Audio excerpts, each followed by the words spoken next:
Bura. Simfros Okinda, Ramogi TV.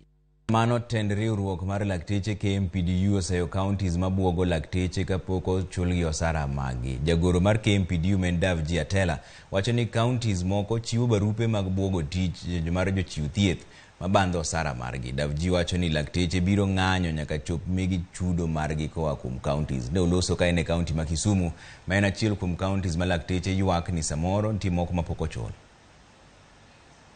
Counties te mane wa miyo notice Kenya ka osechudo modong gin mana Kisumu, Bomet gi Vihiga.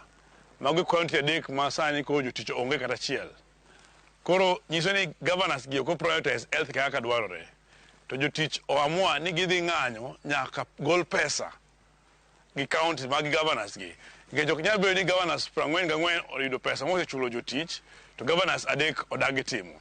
Wana governor ma Kisumu gi governors moko chako timo miyo doctors threats niko ne gibarupe moko manono to wacho ni mano ok dhi miyo ji pesa mar fuel mar chopo tich. Gima dhi miyo ji doki tich en bedo gi pesa gi accounts. Koro nyiso governors ni rit jotich wek biyo jotich wek thiten jotich ni mar en right gi mondo chulgi mondo gidhi bede gidhi